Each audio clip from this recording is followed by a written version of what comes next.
Doctor YS Rajasekhara Reddy గారు ముఖ్యమంత్రి అయిన తర్వాత పోలవరం ప్రాజెక్ట్ని ప్రారంభం చేశారు.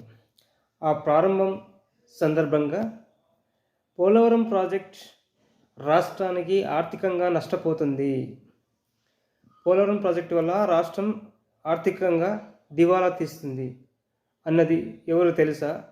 ఆనాటి ప్రతిపక్ష విజన్ ఉన్న నాయకుడు. మరి ఇప్పుడు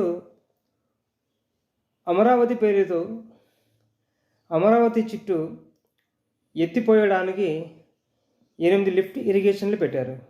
మరి ఈ డబ్బంతా రాష్ట్రానికి నష్టమా లాభమా? సమాధానం చెప్పండి. కానీ సాగునీటి ప్రాజెక్టుల పేరుతో జలయజ్ఞం చేస్తారని ధనయజ్ఞం చేశారు. మీరు పోలవరం ప్రాజెక్టుకు అనుకూలమా? పోలవరం ప్రాజెక్టులో ఎప్పుడు కూడా పోలవరం ప్రాజెక్టులో కొన్ని సమస్యలు ఉన్నాయి. అక్కడ గిరిజనులు చాలా మంది భూములు కానీ గ్రామాలు పోగొట్టుకునే పరిస్థితి వస్తుంది.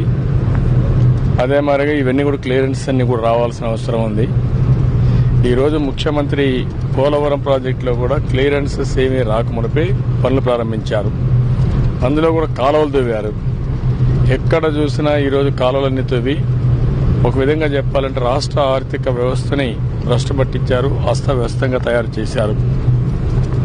ఈరోజు రాష్ట్రంలో 42,000 కోట్ల రూపాయలతోనూ 46,000 కోట్లతో అయిపోతాయని చెప్పి ఇరిగేషన్ ప్రాజెక్ట్స్ ప్రారంభించి ఇప్పటికే 72,000 కోట్ల నుంచి 75,000 కోట్ల వరకు టెండర్లు పిలిచి ఇవంతా కూడా 1,75,000 కోట్ల పరిస్థితి వచ్చింది.